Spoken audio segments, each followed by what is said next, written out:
probably both of them saying exactly the same thing, which is there's far more nuance involved in just a list of formations that we are used to than what first meets the eye. And then we get to Marcelo Bielsa. Now, those of you familiar with Bielsa that have gone down that rabbit hole will know that he's very clear in his ideas. He loves a list.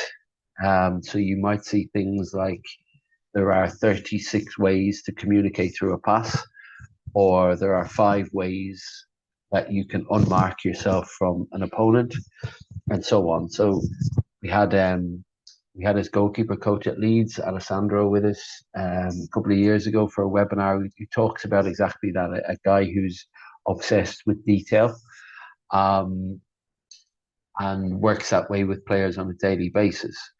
Now, what you see in front of you here is a screenshot of a presentation that Bielsa did while at the Aspire Academy in Qatar in 2016. And he presented the idea that there were 10 different formations.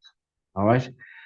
Now, to a certain coach or to a certain follower of football, that's almost like saying there are 10 and only 10, and that's it.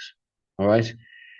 If we go back and just peek at what Mikel Arteta said, and also what Guardiola said, but in particular what Arteta said, we actually find that what he may well mean is that the nuance is aside from these formations. Okay.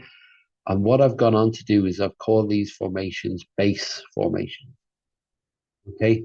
I.e., the idea that you can have a basis of, for example, here a 3-4-3, but that might chop and change as the game goes on. All right.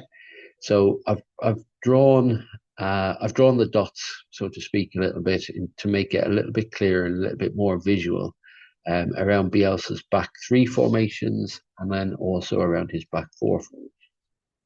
All right. And for the unskilled or somebody that's still looking at the idea of formations and tactics on a really surface level, you look around and you go, these 5 formations, when you go, what about 4-4-2?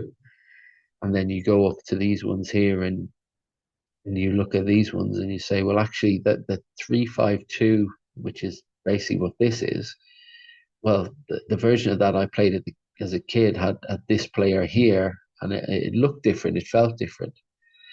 What's really important to understand now is that although Bielsa lists 10 of these, what he's saying in another breath is that there's loads and loads of nuance around and in between all of these formations.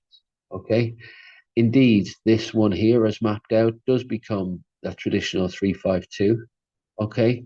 But then it will also become, I don't know, in a low block or something like that, where the fullbacks retreat both sides, you end up with a 5-3-2.